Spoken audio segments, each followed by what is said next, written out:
आज मैं आपको सुनाऊंगा एक ऐसी कथा जिसने भारतीय पौराणिक इतिहास की पूरी दिशा ही बदल दी। ये कहानी है सौभाग्य और दुर्भाग्य के एक ही मोड़ पर खड़ी हुई एक ऐसी महिला की जिसके चरणों को पत्थरों में पूजे जाने वाले ईश्वर ने साक्षात शरीर धारण करने के बाद अपने सबसे प्यारी मां कहकर छुआ था। आप समझ गए होंगे कि मैं आज आप सबको त्रैलोक्य के स्वामी मेरे आराध्य राघवेंद्र श्री राम की सौतेली माता कैकेयी और उनके प्रसिद्ध हठ की कहानी सुनाने जा रहा हूं। भगवान राम की 3 माताएं थीं और बचपन में तो उन्हें सबसे ज्यादा प्रेम कैकेयी से ही था।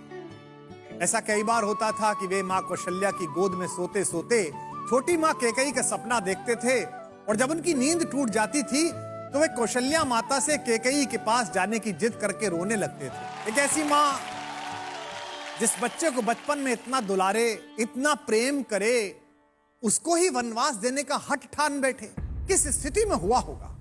आज की कथा हमें यही बताएगी।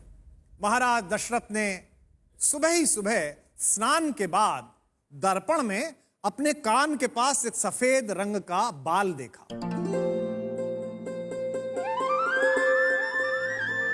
और उन्हें लगा कि अब वो समय आ गया है कि वो राजकीय दायित्व से बाहर आएं और सबसे योग्य युवराज ज्येष्ठ पुत्र राम को अपना उत्तराधिकारी बनाएं। राम के राज्याभिषेक की सूचना अंतःपुर में जहां रानियां रहती थी, माएं रहती थी, थोड़े विलंब से पहुंची।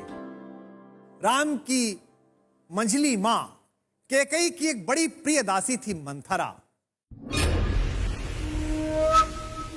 वे बहुत लंबे समय से कैकेयी के साथ रहती थी, इसलिए वे रानी की मुंह लगी थी।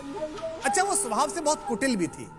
अब यहां तो सारा ही राज्य प्रसन्न था, हर व्यक्ति उत्साह में था जैसे उसी के बेटे का राज्याभिषेक हो रहा है।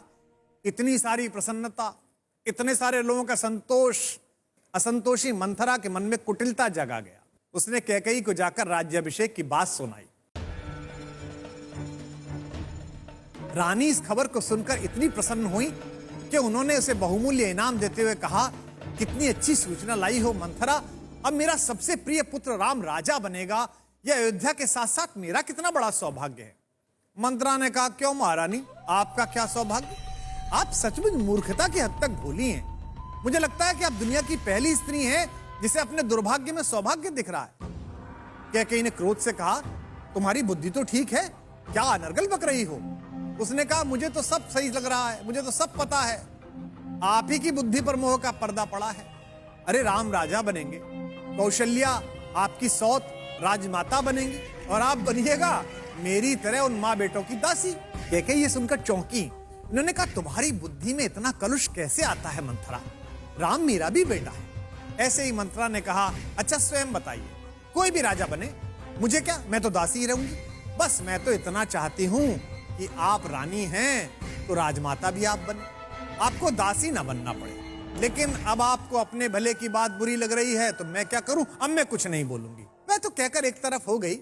विचार का जो विष मंथरा ने रानी कैकेयी के मन में डाला था, उसका प्रभाव धीरे धीरे सामने आने लगा। एक दासी, कुटिल स्वभाव की दासी, महारानी कैकेयी की सलाहकार बनी और यहां से प्रारंभ हुआ निष्ठुर नियति का एक निराला खेल। पूरा अयोध्या महाराज दशरथ के ज्येष्ठ पुत्र के राज्याभिषेक की तैयारी में लगा हुआ है। मंथरा की दुर्बुद्धि का शिकार हुई कैकेयी को उस समय मंथरा अपनी सबसे बड़ी शुभचिंतक लगने लगी। कैकेयी ने पूछा कि तुमने तो समस्या मात्र बताई मंथरा, इसका निदान क्या है, इसका समाधान क्या है?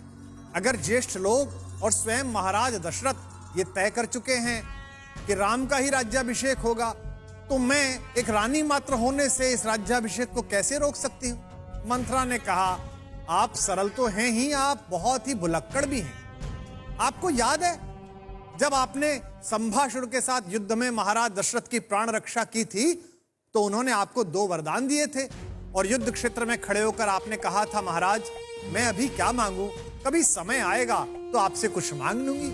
कैकेयी ने कहा, हाँ हाँ वो तो मुझे याद है और मैंने वो वरदान अब तक मांगे भी नहीं है। मंथरा ने कहा, बस यही उसका उचित समय है, आप 2 वरदान मांगिए। पहला वरदान तो ये कि आपके पुत्र भरत का राज्याभिषेक हो और दूसरा वरदान यह मांगिए कि राम को 14 वर्ष का वनवास मिले। महारानी कैकेयी ने मंथरा की दुर्बुद्धि पूर्ण सलाह को मानते हुए दोनों वरदानों की प्राप्ति के लिए महाराज दशरथ जैसे पिता के सम्मुख भयंकर हठ किया। वचनबद्ध राजा को भीगे नयन और कांपते शरीर के साथ वो निर्णय करना पड़ा जो उनकी आत्मा के विपरीत था। राम को वनवास मिला, तापस वेश विशेष उदासी, 14 बरस राम वनवासी। इस घटना ने न केवल अयोध्या बल्कि पूरे संसार का इतिहास सदा के लिए बदल दिया।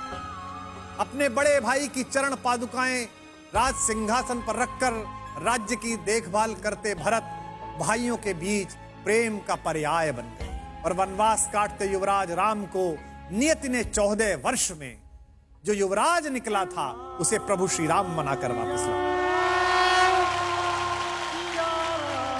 यह छोटी सी कथा क्या केवल स्त्री का हट मात्र है या इस कथा का कोई जीवन के लिए सार भी है?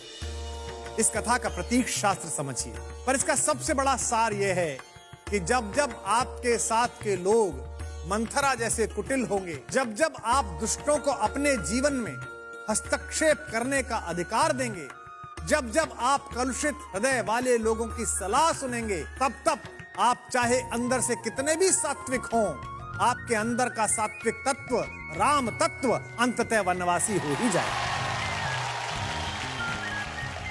आपकी सारी अच्छाई, सारा बड़प्पन और सारा शुभ कार्य शून्य हो जाएगा। तो याद रखिएगा कि अपने अंदर के शुभ तत्व को अगर वनवास नहीं देना तो जीवन में मंथरा जैसी दुर्बुद्धिपूर्ण सलाहकारों से दूर रहें।